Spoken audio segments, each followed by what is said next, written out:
So today we are going to discuss about DOS. DOS क्या होता है और उसकी क्या कमांड्स हैं जो आप यूज करते हो और कैसे यूज करते हो, right?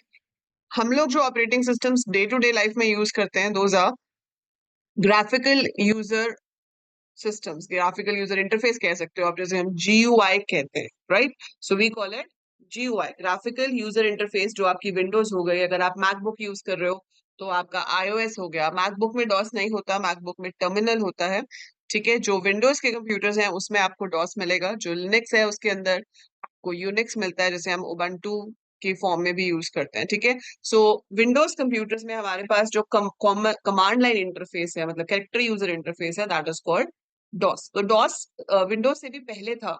It was the kind of first early operating systems, ठीक है?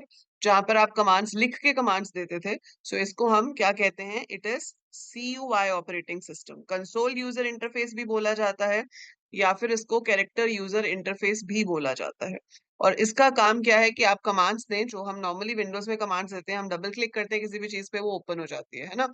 हम किसी भी चीज के ऊपर क्लिक करके मूव करते हैं तो वो ड्रैग होके एक जगह से दूसरी जगह पे चले जाती है। पर यहाँ पर ये सब काम कीबोर्ड से नहीं होता, मतलब माउस से नहीं होता। आपको हर काम कीबोर्ड से करना पड़ता है, you to type down all the commands, ठीक है? So disk operating system is basically an operating system. इसकी कैरेक्टरिस्टिक्स क्या है कि ये कैरेक्टर यूजर इंटरफेस है, ये सिंगल यूजर ऑपरेटिंग सिस्टम है, ठीक है? और इसको ओपन कैसे करोगे? अब हमारा कंप्यूटर तो डॉस पे बेस्ड नहीं है ना, हमारा कंप्यूटर तो विंडोज में काम कर रहा है। सो अगर आप कोई सी भी विंडोज यूज कर रहे हो, आपको सिंपली क्या करना है? आपको या तो ये विंडोज वाला बटन प्रेस करना है एंड देन राइट CMD, या फिर आप Windows plus R button press करो। एक विंडो आएगी जहां पर आप CMD लिखकर एंटर प्रेस करोगे तो आपका कमांड प्रॉम्प्ट ओपन हो जाएगा, ठीक है? So you will open your command prompt which is usually a black screen, जिसपे व्हाइट कलर से आप अपने कमांड्स लिखते हो। मैं आपको दिखा देती हूँ कैसे ओपन करते हैं। तो मैंने विंडोज बटन प्रेस किया, मैं यहाँ पे भी CMD लिख सकती हूँ। Otherwise I could press Windows and R, तो वो रन वाला बॉक्स आ जाता, और वहां पे जाके भी आप CMD लिख सकते हो। तो ये जो ओपन होगा, this is your command prompt, ठीक है? सो माइक्रोसॉफ्ट विंडोज वर्जन क्या है? 10.0 दिस माइक्रोसॉफ्ट कॉर्पोरेशन, ठीक है? All right reserve, copyright message आ गया। अभी हम इसकी लोकेशन देखेंगे, हम फिलहाल कहाँ पर है? इसमें C ड्राइव के अंदर यूजर्स नाम का फोल्डर है, और उस यूजर्स नाम के अंदर फोल्डर है Anjali Luthra. We are in that folder, ठीक है? अब इसमें अगर आपको एक फोल्डर से दूसरे फोल्डर पे जाना है तो we have a command called CD।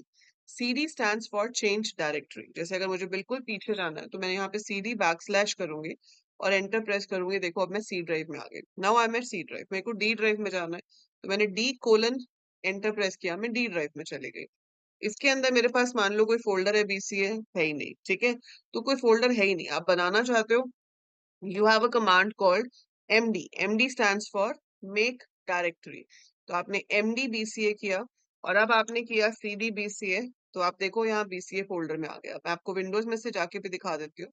हम यहाँ पर अगर विंडोज में से भी जाएंगे तो मैं D ड्राइव पे जा सकती हूँ अपने एक्सप्लोरर में, और D ड्राइव के अंदर आपको अब ये फोल्डर दिखाई देगा, जो कि पहले नहीं था, ठीक है? मैंने आपको पहले दिखाया नहीं, but this is my D drive. If I open D drive, तो I have all this set of files in this, और इसमें अभी मैंने एक नया फोल्डर बनाया है जिसका नाम दिया है BCA। ये रहा, ठीक है? आप यहाँ पे देख सकते हो डेट मॉडिफाइड आ रहा है, जो कि आज की डेट है। अभी 8 बजे है ना? आप नीचे सिस्टम क्लॉक में देख सकते हो, 8 बजे 9 अक्टूबर 2024, ये अभी अभी हमने बनाया है। सो इसको ओपन करेंगे तो खाली है, क्योंकि इसमें कुछ था ही नहीं, हमने अभी क्रिएट किया है। कहाँ से? डॉस से। सो डिस्क ऑपरेटिंग सिस्टम में से हमने फोल्डर को क्रिएट किया, and right now we are in the folder. So DOS में फोल्डर में होने का मतलब है ऐसे कि यहाँ लिखा हुआ आता है, और विंडोज में फोल्डर में होने का मतलब है ऐसे कि आप यहाँ ऊपर अगर पाथ देखो तो ये पाथ भी आपका सारा उसी का ही आता है, ठीक है? सो DFCIT BCA जो भी आप सेलेक्ट करोगे तो उस फोल्डर का पाथ यहाँ पर आपको दिखा देगा। So basically this is how we create a folder. ये तो आपको मैंने बिल्कुल सैंपल दिखाया कि देखो ऐसे कमांड लिखी जाती है। So all commands are typed. यहाँ पे कोई माउस नहीं होता कि मैंने क्लिक किया और फोल्डर क्रिएट हो गया, anything. You have to write everything, all the commands have to be written, ठीक है? सो यहाँ पर आपके पास ये PDF मैं आपको दे दूंगी। नेविगेटिंग का मतलब है एक फोल्डर से दूसरे फोल्डर में जाना, ठीक है? जिसका काम है आपका CD की हेल्प से। सो CD इज चेंज डायरेक्टरी, तो उसके हेल्प से आप ड्राइव भी चेंज कर सकते हो, डायरेक्टरी भी चेंज कर सकते हो, ठीक है? So we can move to any of the drives. अब dir कमांड किस लिए होती है? टू शो कि एक पर्टिकुलर फोल्डर में फर्दर कितनी फाइल्स, ठीक है, आपको देखना है। जैसे इसके अंदर अगर मैं dir करूंगी तो कुछ भी नहीं होगा, क्योंकि ये तो खाली है फोल्डर, है ना। आप पीछे चले जाओ, आपने cd बैकस्लैश लिखा, पीछे आ गए, अब यहाँ पर dir करो, so it will show you the list. जिसके आगे dir लिखा है वो डायरेक्टरी है, डायरेक्टरी का मतलब होता है फोल्डर, फोल्डर के अंदर फर्दर फाइल्स होती हैं, है ना। तो विंडोज में हम उसको फोल्डर बोलते हैं, यहाँ पर हम उसको डायरेक्टरी बोलते हैं। सो डायरेक्टरी का बेसिक मतलब है folder which can further contain more directories और files. File is the final unit, file जो है वो आपकी फाइनल यूनिट है, उसका यहाँ पे साइज लिखा हुआ आता है।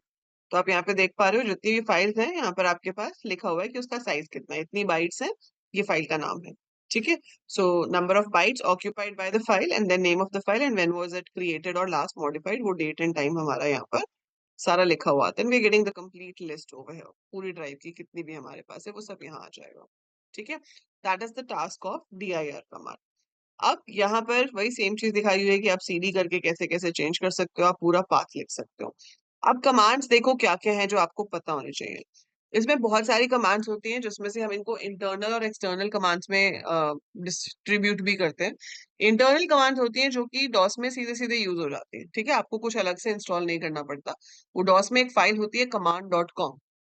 So we have a file, we have a basic file called command.com and it has all the basic DOS commands defined inside it, जिन्हें हम internal commands कहते हैं। But there are some commands which are external commands, वो command.com के अंदर नहीं होती। हर command की अपनी एक अलग फाइल होती है उसमें।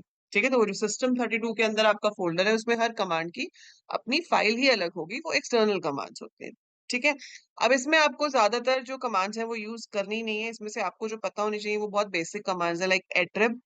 एट्रिब कमांड से आप ये देख सकते हो कि आपकी फाइल के एट्रीब्यूट्स क्या है, मतलब वो रीड ओनली तो नहीं है, वो हिडन तो नहीं है। So we can see the attributes of a file with the help of attrib command. ठीक है, अगर आपको कोई प्रोग्राम को रन कराना है तो आप कॉल यूज कर सकते हो। सीडी होता है चेंज डायरेक्टरी के लिए, उसके लिए chdir भी यूज कर सकते हैं। अगर आपको अपनी डिस्क को चेक करना है कि उसमें कोई बैड सेक्टर्स या कोई प्रॉब्लम तो नहीं है, तो we have chkdsk, that is check disk command. इसी के लिए चेक NTFS भी है। NTFS stands for new technology file system. ठीक है, सो NTFS का क्या मतलब है, न्यू टेक्नोलॉजी फाइल सिस्टम। अब देखो हम कहते हैं कि हमारे पास 8 GB रैम है ना, 128 GB हार्ड डिस्क है या 256 GB हार्ड डिस्क है, जितनी भी है। एक्चुअली में इस पूरी हार्ड डिस्क में कितनी ड्राइव्स हैं, कौन सी फाइल किस फोल्डर में सेव हो रही है, वो हमें कैसे पता चलेगा। That is stored somewhere in a table. वो टेबल भी आपका हार्ड डिस्क में ही होता है और उस टेबल के अंदर स्टोर किया जाता है कि कौन सी फाइल मेमोरी में किस लोकेशन पे स्टोर्ड है, और उस टेबल को कहा जाता है न्यू टेक्नोलॉजी फाइल सिस्टम। पुराने वर्जन्स में इस टेबल को कहा जाता था फैट, फाइल एलोकेशन टेबल। अब उसका नाम बदलकर न्यू टेक्नोलॉजी फाइल सिस्टम कर दिया गया है। ठीक है, CLS is to clear the screen, fine. अब इसमें आपके पास देखो और जो इंपॉर्टेंट कमांड्स है वो क्या है। ये तो आपके पास इसमें तो पूरी कमांड्स की लिस्ट दी हुई है, ठीक है, बट मैं आपको सिर्फ वो कमांड बताऊंगी जो आपको करने की जरूरत है, और I will give you the difference between the internal and external commands and accordingly you have to work with this. ये तो इन्होंने अल्फाबेटिकल ऑर्डर में आपको सारी कमांड्स दे रखी है जो भी डॉस की हमारे पास होती है। ठीक है, अब हमारे पास सबसे बड़ी चीज क्या है कि हमें एक फाइल क्रिएट करनी है। हमने अभी क्या देखा, हमने अभी देखा कि हम एक फोल्डर बना सकते हैं। कैसे बना सकते हैं, MD की हेल्प से। तो MD that helps you to make a folder, CD जिसके हेल्प से आप अपने फोल्डर को चेंज कर सकते हो। ठीक है, ऐसे ही हमारे पास और भी कमांड्स हैं, जैसे कि हमारे पास है RD। RD stands for remove directory. ठीक है, आपको फाइल बनानी है तो आप फाइल कैसे बनाओगे, so you can make a file with the help of a command called copycon। ठीक है, आपने यहाँ पर फाइल का नाम दिया, फाइल का नाम क्या देना चाहती हूँ मैं, सैंपल, पर मैं इसमें नहीं बनाना चाहती, मैं इसको BCA फोल्डर में बनाना चाहती हूँ। तो पहले मैंने लिखा CD BCA ताकि मैं BCA फोल्डर में आ जाऊं। ठीक है, right now I M in the BCA folder, तो जो फाइल बनेगी वो BCA फोल्डर के अंदर बनेगी। तो मैंने लिखा कॉपी कॉन सैंपल। आप किस टाइप की फाइल बनाना चाहते हो आप एक्सटेंशन में लिख दो, आप चाहते हो कि नोटपैड में खुल सके, तो मैंने sample.txt लिख दिया। So copy con sample.txt, now I write down this is my first file created in DOS. It is a character user interface. ठीक है, आप लिखते जाओ, एंड में आपको कंट्रोल और जेड एक साथ प्रेस करना है जब आपको फाइल खत्म करनी होगी। क्या प्रेस करना है? कंट्रोल एंड जेड एक साथ। तो जब आप कंट्रोल और जेड एक साथ प्रेस करोगे, उसके बाद एंटर प्रेस करोगे, तो आ जाएगा वन फाइल कॉपीड, मतलब वन फाइल क्रिएटेड। अभी मैंने आपको पहले बीसीए में डीआईआर लिख के दिखाया था तो खाली आ रहा था। अब मैंने बीसीए में डीआईआर लिखा तो आप देख रहे हो, एक तो ये खाली डीआईआर ऐसे ही दिखाता है डॉट को, this is for nothing, but ये आपकी फाइल क्रिएट हो गई 73 बाइट्स की, सैंपल डॉट टीएक्सटी इसका नाम है। आप इसको शो कराना चाहते हो, आप कमांड लिखोगे type sample dot TXT. So यही लिखा था मैंने, है ना? So copy con is the command to create a file. So copy con, file का नाम देंगे, it will create your file. आपको उस फाइल के कंटेंट को दिखाना है तो आप टाइप कमांड का यूज करोगे, type name of the file. अगर आपको इस फाइल में चेंजेस करने हैं तो we have a command called edit, लेकिन एडिट एक एक्सटर्नल कमांड है तो वो आपके पास इंस्टॉल नहीं है। ठीक है, वो हमें अलग से डालनी पड़ेगी, तब जाके हम उसको यूज कर पाएंगे। तो एडिट से क्या होता है कि एक ब्लू स्क्रीन खुल जाती है, जैसे टर्बो सी वाली होती है ना, वैसे एक ब्लू स्क्रीन खुल जाती है और वहां पर आप अपनी फाइल के अंदर एडिटिंग कर सकते हो, उसमें मॉडिफिकेशन कर सकते हो और उसको सेव कर सकते हो। ठीक है, so that is the purpose of edit. So ये तो हो गए आपकी कुछ बेसिक कमांड्स जिससे फाइल क्रिएट होती है, फाइल को हम शो करवा सकते हैं। ठीक है, आप यहाँ पे भी जाके देखोगे तो आपको अब इसके अंदर ये फाइल दिखाई देगी सैंपल। इसको आप नोटपैड में नॉर्मल ओपन करके मॉडिफाई कर सकते हो और वो चेंजेस वहां पे भी आपको दिखाई देंगे। ठीक है, तो जैसे मैंने इसके अंदर इसको ओपन किया और मैं यहाँ पर कुछ भी और ऐड कर देती हूँ, thanks for visiting and I save it, और मैंने यहाँ पे क्रॉस कर दिया और मैं वापस डॉस पे आ गई और मैंने फिर से क्या किया, टाइप सैंपल डॉट टीएक्सटी। सो आप देखो ये लाइन भी ऐड हो गई है ना? So this is also added. अब इसके अंदर और इंटरनल कमांड्स क्या होती है? कॉपी, खाली कॉपी। आप इसमें अपनी पहली फाइल का नाम लिखोगे, आपने लिखा सैंपल डॉट टीएक्सटी, दूसरी का नाम दे दिया टेस्ट डॉट टीएक्सटी। अब क्या होगा कि जो पहली वाली फाइल है वो पूरी की पूरी दूसरी फाइल में कॉपी हो जाएगी। अब अगर आप डीआईआर करोगे तो यहाँ पे वो दो फाइल्स दिखा रहे हैं, दोनों का साइज देखो बिल्कुल सेम आ रहा है। दोनों को शो कराओ तो भी सेम ही चीज शो होगी। ठीक है, तो ये कॉपी हो गया। कॉपी, कॉपी मीन्स बिल्कुल आइडेंटिकल वैसी एक और फाइल बन जाएगी, उसमें सेम कंटेंट होंगे। ठीक है, अब एक कमांड होती है मूव। अब देखो मैं वापस जा रही हूँ डी ड्राइव में, मैंने सीडी बैकस्लैश किया, मैंने डी ड्राइव, इसके अंदर एक फोल्डर है डीएसएम, सीडी डीएसएम, मैंने डीआईआर किया, इसमें एक ही फाइल है कोई, quiz1.pptx। ठीक है, अब इसको मैंने क्या कराया, कॉपी quiz1.pptx। कहाँ पे कॉपी करना है? डी ड्राइव में बीसीए फोल्डर के अंदर। ठीक है, और नाम क्या देना है? quiz2.pptx। तो इससे क्या होगा कि अब मेरा जो बीसीए फोल्डर है उसके अंदर ये फाइल कॉपी हो जाएगी और उसका नाम होगा quiz2.pptx। मैं खोल के देखूंगी दोनों जगह पे तो सेम फाइल होगी। सो ये होता है कॉपी। कॉपी में क्या होता है कि जहां फाइल थी वहां पे भी रहेगी और दूसरी जगह पर भी आ जाएगी, है ना? एक होता था हमारे पास कट पेस्ट। कट पेस्ट में क्या होता है कि वहां से हट जाती है और दूसरी जगह पे चले जाती है। ठीक है, जैसे अभी इसमें सिर्फ एक ही है। अब मैं वापस आपको बीसीए में लेके चलती हूँ और यहाँ से मैं मूव कराती हूँ। मैंने यहाँ से मूव कराया किसको? सैंपल डॉट टीएक्सटी को। कहाँ? डी ड्राइव में डीएसए फोल्डर के अंदर। नाम मैं चाहती हूँ सेम रहे, अगर आप दूसरा नाम देना चाहते हो तो आप यहाँ पे नाम लिख सकते हो, इफ यू वांट सेम तो सिर्फ एंटर प्रेस कर दो। अब अगर आप यहाँ डीआईआर करोगे तो आप देखो इसमें सैंपल नहीं है, चली गई यहाँ से, है ना? क्विज 2 है, टेस्ट है, but sample is not there, it's gone, move हो गई वो। अब मूव कहाँ करी है हमने? डीएसए में, तो हम डीएसए में जाकर देखेंगे, डीआईआर करूंगी, सो आप देखेंगे कि यहाँ पर आपके पास इधर आ गई है सैंपल डॉट टीएक्सटी। तो ये डिफरेंस है कॉपी एंड मूव में। ये भी डिफरेंस आपसे पूछ लेते हैं कि बताओ कॉपी और मूव में क्या फर्क है। तो कॉपी क्या करता है? इट क्रिएट्स अ कॉपी, तो वो डेस्टिनेशन लोकेशन पे भी आ जाती है और सोर्स लोकेशन पे भी रहती है। मूव क्या करता है? दूसरी जगह पर कॉपी कर देते हैं। ठीक है, so it copies like this. अब ऐसे अगर आपको कभी फोल्डर रिमूव करना हो तो आरडी कमांड होती है। So MD is to make directory, RD is to remove the directory. Directory के अंदर जो भी कुछ है वो सब भी रिमूव हो जाता है। del कमांड होती है टू डिलीट अ फाइल, तो आप डिलीट करोगे तो आपकी फाइल जो है वो डिलीट हो जाएगी. So we have delete, copy, move, all such commands are there जिन्हें हम इंटरनल कमांड्स में गिनते हैं. ठीक है. फिर ये कुछ आपके पास एक्सटर्नल कमांड्स हैं. अब बहुत ज्यादा डिटेल में आपको ये नहीं करना है. हाँ, जब प्रैक्टिकल एग्जाम होगा उसमें आपको फिर भी इसका थोड़ा प्रैक्टिकल करना पड़ेगा, डिपेंडिंग अपॉन कि आपको कॉलेज में कितना कराया जाता है. ठीक है. एक्स कॉपी भी कमांड होती है जो कि सिर्फ फाइल को कॉपी नहीं करती, बट ये पूरे की पूरी डायरेक्टरी को कॉपी कर सकती है. मतलब मान लो कि डीएसए में जो भी कुछ है वो पूरा का पूरा फोल्डर ही मैं दूसरी जगह कॉपी करा दूं, तो उसके अंदर के सब फोल्डर्स, उसके अंदर की फाइल्स सब कॉपी हो जाती हैं. और ये जो है स्लैश करके जो साथ में लिखे हुए इन्हें हम स्विचेस या पैरामीटर्स कहते हैं. अगर आप लिखते हो एक्स कॉपी, फिर जहां से कॉपी करना है उसका नाम, फिर जहां पर कॉपी करना है उसका नाम, और उसके साथ लिखते हो स्लैश एच, मतलब हिडन फाइल्स को भी कॉपी करो. ठीक है. अदरवाइज वो बाय डिफॉल्ट कॉपी नहीं करता. ऐसे ही अगर आप बैकस्लैश आर लिखते हो तो रीड ओनली फाइल्स को भी कॉपी करता है. ठीक है. Copies directories and subdirectories unless they are empty.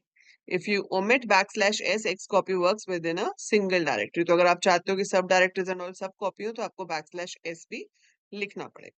ठीक है. तो ये स्विचेस हम अपने अकॉर्डिंगली यूज कर सकते हैं अगर हमें जरूरत हो. ठीक है. अगर जरूरत नहीं है तो we can simply skip it. So ऐसी और भी आपके पास कमांड है, जैसे फॉर्मेट कमांड होती है एक हमारे पास. तो फॉर्मेट कमांड क्या होती है, वो आपकी पूरी की पूरी ड्राइव उड़ा देती है, खाली कर देती है. ऑल्दो वो पहले पूछता है आपसे कि you want to format it और नॉट. तो अगर आप ऐसे हो सी ड्राइव में और आप यहाँ फॉर्मेट लिखते हो तो it will format the C drive, सब कुछ इरेज हो जाएगा. तो आपका सिस्टम गया अगर आपने सी ड्राइव उड़ा दी तो, है ना. So but it asks you before it does it. लेकिन इसको हम यूज करते थे पहले to remove your floppy disk. आपको सीडी खाली करनी है, आपको फ्लॉपी खाली करनी है, तो we could use format for that. तो वो उसको फॉर्मेट कर देता है. ऐसे ही एक डिस्क कॉपी कमांड भी होती है, वो एक डिस्क को दूसरी डिस्क में कॉपी कर सकती है, चाहे वो सीडी हो या फ्लॉपी हो. ठीक है. सो ये कमांड्स होती थी, बट आजकल तो सीडी डीवीडी ही यूज नहीं होती, तो ये कमांड्स तो कहाँ से यूज होंगी, है ना. तो आपको ये बेसिक बेसिक कमांड्स जो हैं ये पता होनी चाहिए, जिसके अंदर हमें पता होना चाहिए कि मेक डायरेक्टरी क्या होता है, रिमूव डायरेक्टरी क्या होता है, चेंज डायरेक्टरी क्या होता है, डीआईआर किस लिए होता है. ठीक है. देन फाइल बनाने के लिए कॉपी कॉन कमांड हो गई, एक फाइल को दूसरी फाइल में कॉपी करने के लिए कॉपी हो गई. फाइल का कंटेंट दिखाने के लिए टाइप हो गई. फाइल को मूव करने के लिए मूव हो गई. डिलीट करने के लिए डिलीट हो गई. ठीक है. So we have commands like this. So ये सब इंटरनल कमांड्स. एक्सटर्नल में हो गया X copy, disk copy, format. So ये कुछ आपके external commands. And then you have a prompt command. Prompt क्या होता है, ये जो लिखा हुआ आता है, ये सी कोलन बैकस्लैश, अगर आप ये बदलना चाहते हो तो we have a prompt command जिसकी हेल्प से हम चेंज कर सकते हैं. ठीक है. सो ऐसे बहुत सारे कमांड्स हैं, but that's a huge list. That huge list you need to do when you have DOS as a subject. जब आपका सब्जेक्ट ऑपरेटिंग सिस्टम आएगा, ये तो अभी आपका फंडामेंटल्स ऑफ इंफॉर्मेशन टेक्नोलॉजी है, फंडामेंटल्स ऑफ कंप्यूटर्स है, जिसमें इंट्रोडक्शन टू डॉस है. लेकिन जब आपको एक प्रॉपर 100 मार्क्स का सब्जेक्ट आएगा ऑपरेटिंग सिस्टम, तब जब आप उसमें डॉस पढ़ोगे तो आपको इसके अंदर इन्हीं कमांड्स को बहुत डिटेल में करना पड़ेगा. ठीक है. But this is just an introduction की डॉस क्या होता है. So it's a command line interface जहां पर हम कमांड्स इस तरीके से लिख सकते हैं. ठीक है. सो जिस तरह के क्वेश्चंस आ सकते हैं वो मैंने आपको पीवाईक्यूज ऑलरेडी शेयर किए हैं, but I will be sharing you important questions which can be asked on DOS, and उसके आंसर्स में आप क्या लिखोगे. ठीक है. So that is how we use DOS in a Windows environment, and these are few basic commands that we use. Switch का मैंने आपको कोई एग्जांपल नहीं दिखाया, तो मैं आपको एक एग्जांपल स्विच का ये दिखा देती हूँ. कि मान लो हम यहाँ से बैकस्लैश करके जाते हैं और हम यहाँ डीआईआर करते हैं, तो बहुत सारी लिस्ट आ गई, है ना. आप इसको चाहते हो कि वो पेज वाइज आए, तो आप डीआईआर के साथ स्लैश पी लिख दो. तो अब देखो एक पेज आएगा, उसके बाद नीचे लाइन आएगी प्रेस एनी की टू कंटिन्यू. मैं प्रेस करूंगी तो आगे के आएंगे. ठीक है. अगर आप यहीं पे डीआईआर स्लैश डब्ल्यू लिख देते हो तो वो डिटेल्स नहीं दिखाएगा कि किसका कितना साइज है एंड ऑल, क्या कौन सी डायरेक्टरी है. ये ऐसे आ रहे हैं कॉलम वाइज. जो स्क्वायर ब्रैकेट के अंदर है वो फोल्डर्स हैं, और जो बिना स्क्वायर ब्रैकेट्स के हैं वो आपकी फाइल्स हैं. सो this is the purpose of switches. इस तरह से हम स्विचेस यूज कर सकते हैं. कमांड यूज करो, उसके आगे स्विच लगा दो. सो स्लैश पी मतलब page wise list of files and folders we have to show. Slash W means we have to show in the width order, ऐसे दिखाना है. तो वो बाकी की डिटेल्स को शो नहीं करता. So that's about your introduction to disk operating system and the commands we use in DOS.